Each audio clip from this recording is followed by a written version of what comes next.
Well, I noticed something on my tractor the other day. When I was getting ready to use it, I just kind of did a quick walk around, and you can see there the bottom hydraulic line. I don't even know where that would be called on part of the loader, has been bent. Not sure what I did when I did it. But, I guess my biggest concern is I kind of don't understand why there's not a protective bar there. I mean, there's a bar. Let me find there we go. You see the bend really well there. But there's a protective bar above it, like a little cover. Why is there not one below it? Does anybody make one for this?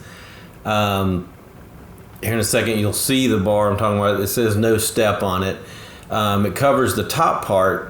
But it looks like there should be one for the bottom to keep you from bending those lines there. Anyone made anything for this? I'd love to see it.